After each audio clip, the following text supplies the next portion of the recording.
자, 오늘 주시는 말씀 봅니다. 오늘 말씀은 창세기 45장입니다.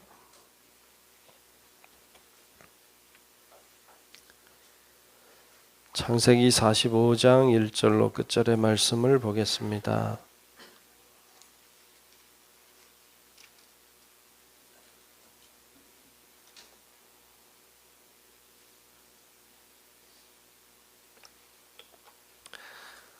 다 찾으신 줄로 알고 창세기 45장 1절부터 끝절까지 말씀 교독하며 말씀을 보겠습니다. 요셉이 시종하는 자들 앞에서 그 정을 억제하지 못하여 소리질러 모든 사람을 자기에게서 물러가라 하고 그 형제들에게 자기를 알리니 그때에 그와 함께한 다른 사람이 없었더라.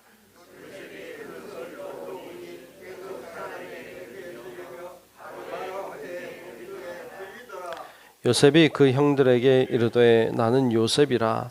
내 아버지께서 아직 살아계시니이까. 형들이 그 앞에서 놀라서 대답하지 못하더라.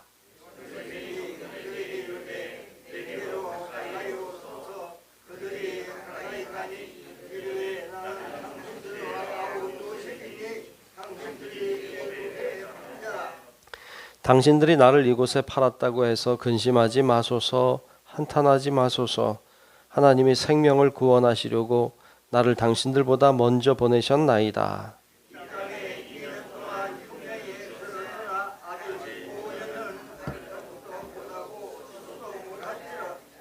하나님이 큰 구원으로 당신들의 생명을 보존하고 당신들의 후손을 세상에 두시려고 나를 당신들보다 먼저 보내셨나니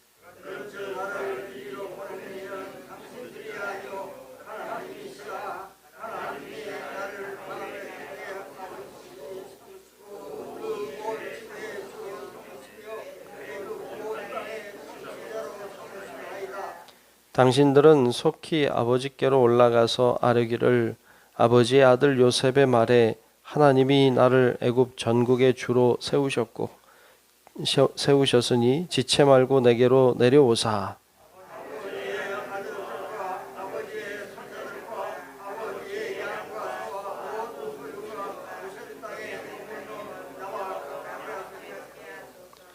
흉년이 아직 5해가 있으니 내가 거기서 아버지를 복량하리이다.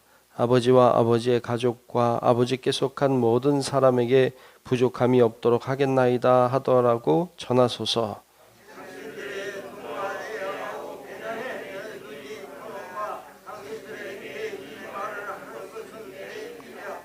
당신들은 내가 애굽에서 누리는 영화와 당신들이 본 모든 것을 다 내 아버지께 아뢰고 속히 모시고 내려오소서 하며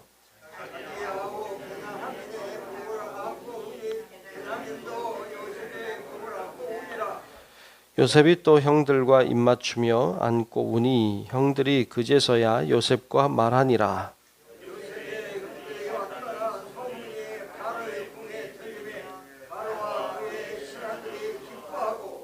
바로는 요셉에게 이르되 내 형들에게 명령하기를 너희는 이렇게 하여 너희 양식을 싣고 가서 가나안 땅에 이르거든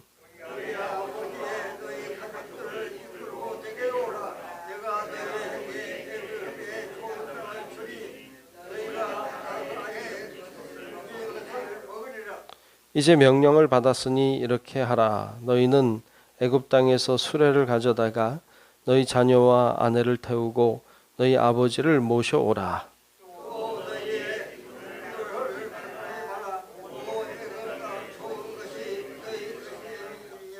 이스라엘의 아들들이 그대로 할세 요셉이 바로의 명령대로 그들에게 수레를 주고 길 양식을 주며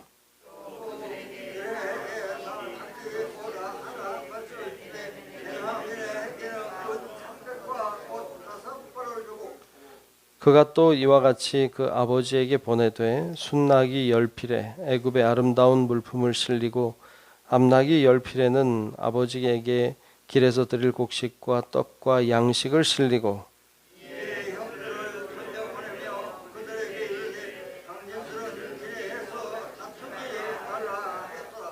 그들이 애굽에서 올라와 가나안 땅으로 들어가서 아버지 야곱에게 이르러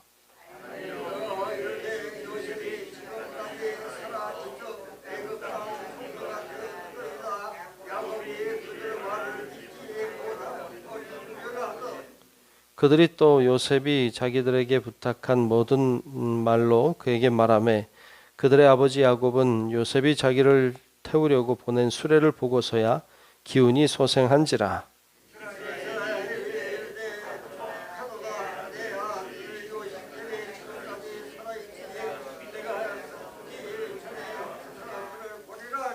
아멘. 네, 다 같이 아멘. 네, 오늘도 주님 은혜가 우리 모두 함께 하시기를 축복합니다.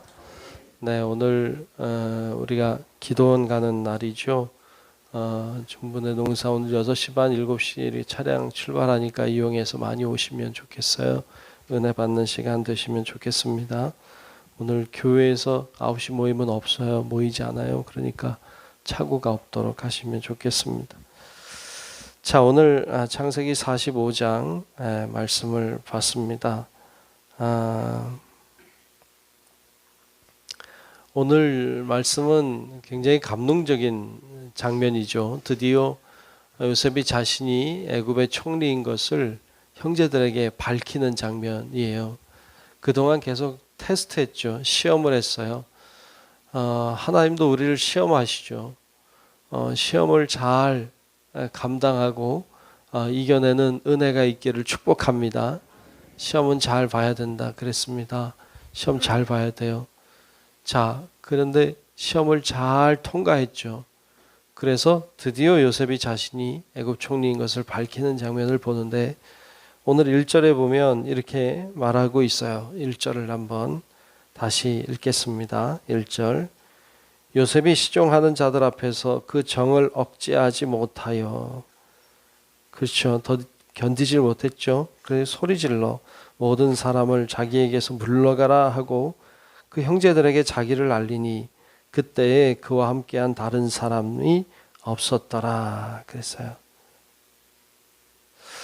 왜 이 요셉이 이렇게 자신의 감정을 절제하지 못하고 그 정을 억제하지 못하고 왜 이렇게 할 수밖에 없었을까요?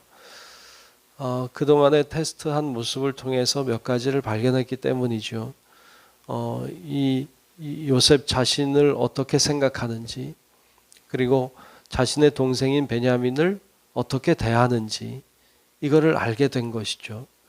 특별히 유다가 하고 있는 말을 통해서 그의 감정이 이제 북받쳐 오르게 되는데, 바로 앞장에 이제 44장 33절에 보면 유다가 그런 이야기를 해요. 베냐민이 종으로 남고 다 가게 되었을 때 유다가 이렇게 말하죠. 33절에 보면 이제 주의 종으로 그 아이를 대신하여 머물며 있어 내 주의 종이 되게 하시고 그 아이는 그의 형제들과 함께 올려 보내소서 하고 얘기하고 있어요. 내가 종이 될 테니까 베냐민은 올려 보내주십시오 라고 말하고 있어요. 어제도 나누었지만 세상의 구조는 다른 사람이 망해도 나만 잘 되면 되죠. 그러니까 다른 사람을 희생시켜서라도 내가 성공하면 되죠. 이게 세상의 가치이고 구조일 수 있는데 이 유다는 지금 반대의 이야기를 하고 있어요. 내가 종이 될 테니까 저 아이를 올려 보내주십시오 하고 말하고 있는데 그것이 바로 예수님의 마음이다. 예수님이 그러셨다. 그렇죠? 예수님이 내가 죽고 너를 살리는 일을 하셨죠. 그러니까 그것이 주님이 하신 일인 것을 볼 수 있어요. 근데 유다가 그렇게 이야기하고 있고 그것을 보고 이 요셉이 더 이상 절제하지 못하고 자신을 이제 드러내는 장면을 볼 수 있습니다. 그래서 자신이 이제 요셉이다라고 하는 것을 이야기하죠. 그래서 4절 말씀, 5절 말씀 이렇게 봐도 그렇게 말해요. 4절 먼저 보면 요셉이 형들에게 이르되 내게로 가까이 오소서. 그들이 가까이 가니 이르되 나는 당신들의 아우 요셉이니 당신들이 애굽의 판자라 그랬어요. 예, 요셉이 모르는 게 아니에요. 요셉이 알고 있어요. 형제들이 나를 팔았다는 걸 너무 잘 알고 있어요. 그래서 여기서 보면 당신들이 나를 애굽에 판 사람 요셉 맞다. 이렇게 이야기하고 있어요. 요셉이 이 사실을 잊어버린 거 아니고 모르는 것도 아니고 알고 있고 정확하게 이해하고 있지만 그러나 그는 다르게 이것을 해석하고 있어요. 여러분 요즘에 그런 말들을 잘하죠. 팩트가 뭐냐, 진짜 사실이 뭐냐, 뭐 이렇게 이야기해요. 그런데 여러분 사실도 물론 중요하지만 중요한 건 그 사실을 어떻게 해석하느냐가 중요해요. 사실보다 중요한 건 해석이에요. 아무리 팩트, 사실이 좋고 나쁘건 간에 해석을 잘못하면 그건 정말 엉뚱해질 수 있는 거거든요. 그러니까 해석을 어떻게 하느냐가 중요한데 애굽에 나를 팔았습니다. 당신들이 나를 애굽에 팔았습니다. 이건 팩트예요. 맞아요. 그렇게 했어요. 그러면 요셉은 이걸 어떻게 해석하고 있을까요? 그 다음 절 5절에 보면 이렇게 해석하고 있어요. 자, 5절을 보겠습니다. 당신들이 나를 이곳에 팔았다고 해서 근심하지 마소서, 한탄하지 마소서. 하나님이 생명을 구원하시려고 나를 당신들보다 먼저 보내셨나이다. 아멘. 아멘. 그러니까 해석을 어떻게 하고 있어요? 당신들이 나를 판 거 맞다 말이죠. 그건 팩트예요. 맞아요. 그건 사실이에요. 그런데 이 해석을 어떻게 해요? 하나님이 생명을 구원하시려고 나를 당신들보다 먼저 보내신 겁니다. 이렇게 해석을 하고 있는 거예요. 놀랍죠? 놀라운 해석을 하고 있어요. 세상적으로는 어쩌면 긍정적인 해석, 긍정적인 해석이 좋다. 긍정적으로 해석하자. 뭐 그렇게 얘기할 수 있겠죠. 그런데 여러분, 이 지금 요셉이 하고 있는 해석은 긍정적인 해석이 아니에요. 우리가 해야 될 해석은 긍정적인 해석이 아니에요. 우리가 해야 될 해석은 하나님 관점에서의 해석이에요. 우리가 해석해야 될 것도 다 마찬가지예요. 우리는 하나님 관점에서 해석해야 될 줄로 믿습니다. 하나님의 관점에서 보니까 하나님이 생명을 구원하시려고 나를 먼저 보내셨다. 하나님 관점에서의 해석을 하고 있어요. 여러분, 우리들도 다양한 일들을 만나요. 그 일들을 우리가 그냥 사실 이런 일들이 있다고 말할 수 있죠. 그런데 여러분, 그것을 그냥 사실로만 그냥 둔다고 해서 그게 도움이 되지 않아요. 중요한 건 어떤 일을 만났는데 그걸 우리가 어떻게 해석할 것인가. 그냥 단순히 긍정적으로 해석하는 것을 넘어서서 여러분, 우리는 하나님의 관점에서 모든 일들을 해석하고 그것을 잘 이해하는 은혜가 있기를 축복합니다. 하나님의 눈을 가지는 일이 중요하죠. 그래서 7절 말씀에도 보면 요셉이 이렇게 이야기를 해요. 7절에 보면 하나님이 큰 구원으로 당신들의 생명을 보존하고 당신들의 후손을 세상에 두시려고 나를 당신들보다 먼저 보내셨나니. 8절에도 그런즉 나를 이리로 보내니는 당신들이 아니요 하나님이시라 그랬어요. 아멘. 여러분, 그냥 사실은 뭐예요? 사실은 형제들이 보냈죠. 그렇죠? 형제들이 보낸 거죠. 팔아버린 거죠. 그런데 8절에서는 나를 이리로 보내니가 당신들이 아니다. 하나님이시다. 라고 말하고 있는 것을 볼 수 있습니다. 참 요셉이 하나님의 사랑을 받을 수밖에 없다는 걸 발견하게 돼요. 맞아. 이렇게 하면 하나님이 사랑할 수밖에 없어요. 어떻게 이런 요셉을 미워하겠어요? 그런 거 있죠. 사람도 이쁨 받게 하는 거 있잖아요. 자녀들도 이쁨 받게 하는 거 있잖아요. 하나님 앞에 우리들도 마찬가지일 거예요. 우리도 하나님의 이쁨 받게 하는 사람이 있어요. 요셉 같은 사람이죠. 요셉 같은 사람은 하나님이 어떻게 이렇게 해석하는 일을 미워할 수 있겠어요? 하나님이 요셉을 사랑하신 이유가 있다는 걸 발견하게 됩니다. 여러분, 우리도 주님께 이쁨 받는 자들 되시기를 축복합니다. 그러기 위해서는 참 중요한 건 내가 어떤 일을 만나고 있느냐, 내가 어떤 고난을 경험하고 있느냐, 내가 지금 얼마나 어려운가, 뭐 이런 것도 중요하겠죠. 근데 더 중요한 건 내가 만나고 있는 이 일을 어떻게 하나님의 관점으로 해석할 것인가. 하나님은 나에게 무엇을 왜 어떻게 하기를 원하실까. 이런 질문과 이런 것을 놓고 기도하는 일들은 참 중요해요. 하나님, 제가 이런 고난을 당하고 있고 이런 어려움을 당하고 있는데 이 고난을 빨리 잘 지나가게 해주세요. 물론 우리 이렇게 기도 많이 할 것 같아. 그리고 하나님 잘 이겨낼 수 있는 능력을 주십시오. 뭐 기도하는 것도 중요해. 근데 더불어서 우리가 기도할 거, 하나님 이 고난을 주신 이유가 무엇입니까? 제가 어떻게 하기를 원하십니까? 이런 기도도 참 중요하죠. 그때 하나님이 지혜도 주시고 고난을 감당할 능력도 주시고 하나님이 필요한 것들을 공급해 주셔서 능히 감당하고 이겨내고 또 우리가 그것을 잘 해석해낼 때 하나님이 영광을 받으실 줄로 믿습니다. 오늘 이런 요셉의 모습을 우리들에게 보여줬어요. 나중에 이제 형제들이 돌아가서 요셉이 살아있다 얘기하죠. 얼마나 좋았을까요? 예, 야곱이 믿지 못하죠. 그런 상상을 안 해봤잖아요.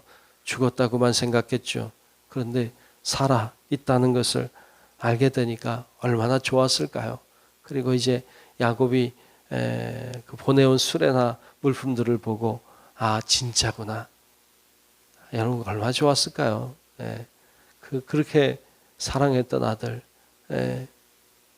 이제 드디어 만나게 되는 장면을 이제 이어서 보게 됩니다. 여러분 정말 요셉이 그런 사람이었기 때문에 다 가능한 일이 됐어요. 요셉 때문에 다 살게 됐어요. 이런 놀라운 역사가 요셉의 해석을 통해 일어났습니다. 여러분 요셉은 꿈을 꾸는 자였죠. 근데 사실은 요셉은 해석하는 자였어요. 그래서 우리도 꿈을 꾸는 것만이 중요한 게 아니라 해석하는 게 더 중요하다는 것을 우리가 기억하고 오늘도 하나님 앞에 믿음으로 나아가는 성도 여러분들이 되시길 주의 이름으로 축원합니다. 기도하겠습니다. 은혜로우신 아버지 하나님 고맙습니다. 오늘 요셉을 봤습니다.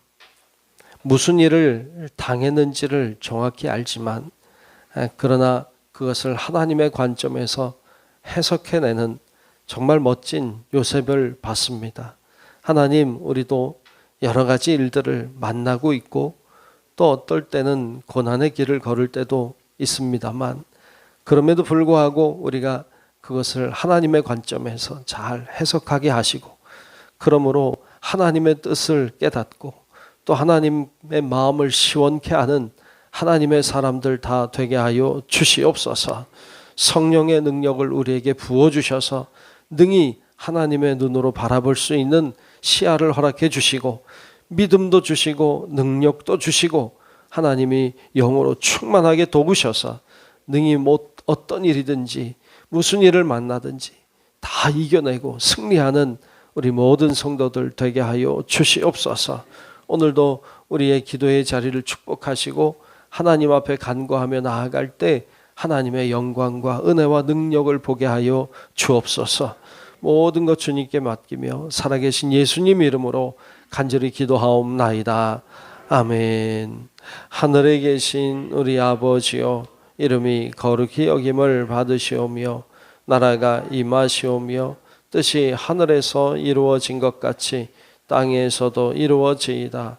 오늘 우리에게 일용할 양식을 주시옵고 우리가 우리에게 죄 지은 자를 사하여 준 것 같이 우리 죄를 사하여 주시옵고 우리를 시험에 들게 하지 마시옵고 다만 악에서 구하시옵소서.